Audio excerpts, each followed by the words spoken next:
வணக்கம்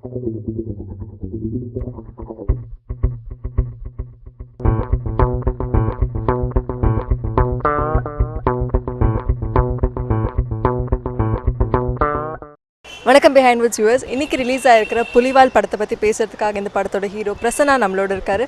வணக்கம் பிரசன்னா, எப்படி இருக்கீங்க? வணக்கம், ரொம்ப நல்லா இருக்கேன்.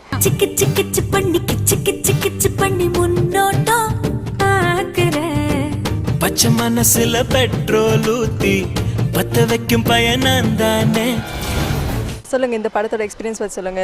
மாரிமுத்து சாரோட நீங்கள் வந்து கண்ணும் கண்ணும் படத்தில் நடிச்சிங்க அண்ட் ஆஃப்டர் லாங் கேப் இந்த படத்தில் ஒர்க் பண்ணுறீங்க. So how is it been? First of all Pulivaal படம் இன்றைக்கி ரிலீஸ் ஆகிருக்கு. தியேட்டரில் ஆடியன்ஸோட படம் பார்த்து அவங்களோட ரெஸ்பான்ஸில் ரொம்ப எக்ஸைட்டடாக இருக்கேன். I'm really happy. இவ்வளோ நல்ல ரெஸ்பான்ஸ் கிடச்சிருக்குன்னு ரொம்ப சந்தோஷமாக இருக்குது. மாரிமுத்து நீங்கள் சொன்ன மாதிரி அவரோட ஃபஸ்ட்டு படம் கண்ணும் கண்ணும் நான் தான் பண்ணியிருந்தேன். எனக்கு சினிமாவில் வந்த உடனே ஃபஸ்ட்டு கதை சொன்ன அசிஸ்டன்ட் டைரக்டர் மாரிமுத்து தான். அப்போ 5 ஸ்டார் ரிலீஸ் கூட ஆகலை. 5 ஸ்டார் ஷூட்டிங் முடிஞ்சு 2வது 3வது நாள் தான் இருக்கும். அப்போவே வந்து ஒரு எனக்கு கதை சொன்னார். ஸோ அவ்வளோ அழகாக கதை சொல்லுவார். அவர் கதை சொல்லி முடித்தாருன்னா ஒரு 3 மணி நேரம் உட்காந்து நம்ம எல்லோரும் படம் பார்த்து முடித்த ஒரு திருப்தி இருக்கும். அவ்வளோ கிளியராக அவ்வளோ அழகாக கதை சொல்லுவார். Very talented director. ஸோ கண்ணும் கண்ணுக்கு அப்புறம் unfortunately he didn't get his next film. It was taking a little time. So இந்த படம் தமிழில் ரீமேக் பண்ணலாம் அப்படின்னு சொல்லி லிஸ்டின் பேசும்போது நிறையா காமெடி வேணும், ஒரு கம்ப்ளீட் என்டர்டெயின்மெண்ட் படமாக இதை மாற்றணும். இந்த மலையாளத்தில் வந்து வெறும் கதையாக அப்படியே ரொம்ப ராவாக சொல்லியிருப்பாங்க. ஸோ அது தமிழுக்கு ஏற்ற மாதிரி மாற்றணும்னு சொன்னப்போ எனக்கு ஃபஸ்ட்டு மாரிமுத்து தான் மைண்டில் வந்தார். So I suggested his name and then Listin அவரை மீட் பண்ணார், படம் பார்த்தாரு அண்ட் மாரிமுத்து கூட சேர்ந்து நிறையா டிஸ்கஸ் பண்ணோம் படத்தை பற்றி. ஸோ அப்படி தான் மாரிமுத்து பிகம் த டைரக்டர். நீங்கள் சப்பா குருஷ், அதாவது இந்த படத்தோட மலையாளம் வெர்ஷனை நீங்கள் பார்க்கும்போது ஃபஹாத் நடிச்சிருந்தார் அந்த படத்தில். ஸோ அந்த கேரக்டர் அவரோட பொற்றையல்லேருந்து நீங்கள் எதாவது இன்ஸ்பிரேஷன் எடுத்துக்கிட்டிங்களா? இதுக்கு முன்னாடி நிறைய ரீமேக் படங்கள் பண்ணியிருக்கேன். எல்லாத்துலேயுமே வந்து அந்த கதை என்ன, அந்த கேரக்டர் என்னன்னு தெரிஞ்சுக்கிறதுக்காக மட்டும்தான் அந்த படங்கள் பார்க்குறோமே தவிர, இப்போ மலையாளத்தில் ஒரு ஆக்டர் பண்ணுற விஷயம் தமிழுக்கு அப்படியே நம்ம பண்ண முடியாது. ஏன்னா அவங்களோட பாடி லாங்குவேஜ், அவங்களோட இமோஷன்ஸ், அவங்களோட level of emotions, way of delivering dialogues எல்லாமே வேறு மாதிரி இருக்கும். ஸோ அது அப்படியே தமிழில் பண்ணால் ஒர்க் அவுட் ஆகாது. So we have to create everything from the scratch. So எப்படி ஸ்கிரிப்டுக்கு முழுக்க எல்லாமே தமிழுக்கு ஏற்ற மாதிரி மாற்றணுமோ அதே மாதிரி நடிப்புலேயும் எல்லாமே நம்ம ஜனங்களுக்கு ஏற்ற மாதிரி மாற்றணும். So nothing to take from him, but again I like the way he had delivered that role.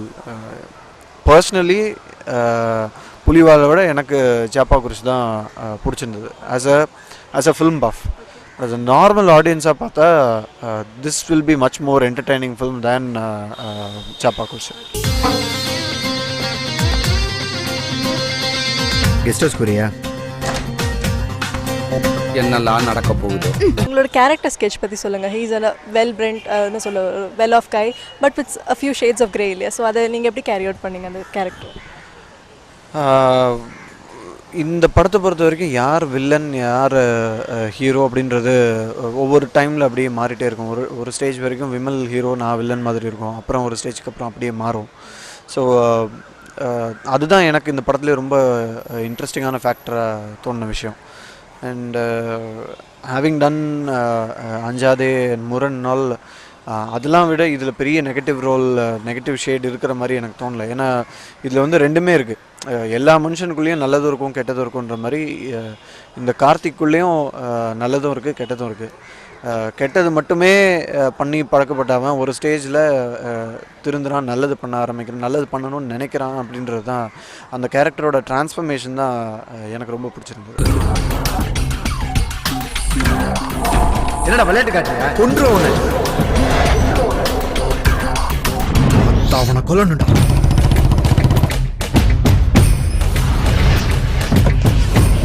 How was it working with Vimal? இந்த படம் மட்டும் இல்லாமல் நீங்கள் நேற்று என்ற படத்தில் நடிச்சிருக்கீங்க. And what do you think about sharing screen space with another actor on screen? I have always been open sharing screen with other actors. என்னோட முதல் படத்துலேருந்து கூட நிறைய நடிகர்களோடு நடித்து எனக்கு பழக்கம். அதனால் I don't have a problem with that. நேற்று இன்று வந்து நாங்கள் அந்த நிறைய விஷயங்கள் அந்த படத்தில் மாறி இருக்குது. நாங்கள் நடிக்கும்போது டைட்டிலே வேறு. இன்னொன்று எனக்கும் விமலுக்கும் காம்பினேஷனே கிடையாது. விமல் நடித்து முடிச்சு ரொம்ப நாள் கழிச்சு தான் நான் பண்ணேன். 2 பேருமே அந்த படத்தில் வந்து ஒரு சின்ன கெஸ்ட் ரோல் தான் பண்ணியிருக்கோம். மற்றபடி அந்த கதை அந்த படமே வந்து இட்ஸ் அபவுட் சம்திங் எல்ஸ். நானும் விமலும் அந்த படத்தில் ஒரு கெஸ்ட் ரோல் தான் பண்ணியிருக்கோம். மேபி அவர் ஒரு 20 மினிட்ஸ் வருவார், நான் ஒரு 20 மினிட்ஸ் வருவேன், அவ்வளோதான். ஸோ அதில் சேர்ந்து நடித்தோன்னு சொல்கிறத விட இந்த படத்தில் தான் ஃபஸ்ட் டைம் 2 பேரும் சேர்ந்து ஒர்க் பண்ணோம். அவர் வந்து ரொம்ப என்ன சொல்கிறது, ரொம்ப சட்டிலான ஆக்டர். கேமரா ஓடும்போதும் சரி, நார்மலாக இருக்கும்போதும் சரி, ரொம்ப இயல்பாக இருப்பார். அவர் எப்போ நடிக்கிறாரு எப்போ நடிக்கலைங்கிறதே தெரியாது. ரொம்ப ரொம்ப எல்லா டைம்லேயும் ரொம்ப கிரவுண்டடாக ரொம்ப சட்டிலாக இருக்கிறவர். நீலாங்கரையில் காணாங்குருவித்தானா தவிக்குதே, வானம் திறந்து வையம் கடந்து பரப்போம் காற்றிலே. And something about the music and உங்களோட ஃபேவரட் சாங் நான் சொல்லுவீங்க?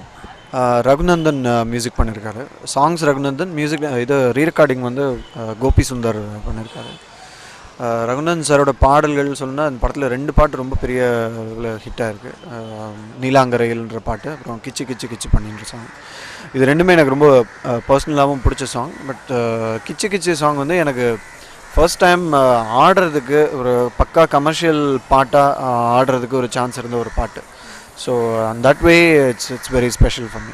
சிக்கு சிக்கு பண்ணி கிச்சு கிச்சு கிச்சு பண்ணி முன்னோட்டம் ஆக்குறேன். பச்சை மனசுல பெட்ரோல் ஊத்தி பத்த வைக்கும் பயணம் தானே. தேங்க்யூ ஸோ மச் எங்கள்கிட்ட பேசினதுக்கு Prasanna. Thank you, all the best and congratulations for KSS. இதுக்கு முன்னாடி நான் உங்கள்கிட்ட சொல்லலை. So congratulations for that and also for this. Thank you so much. Thank you so much behind விட் வியூவர்ஸ் எல்லாருக்கும், பிஹைண்ட் விட்ஸுக்கும், கல்யாண சமையல் சாரத்துக்கு நீங்கள் கொடுத்த சப்போர்ட், இப்போ புலிவாலுக்கு நீங்கள் கொடுக்குற சப்போர்ட் எல்லாத்துக்கும் தேங்க்யூ ஸோ மச்.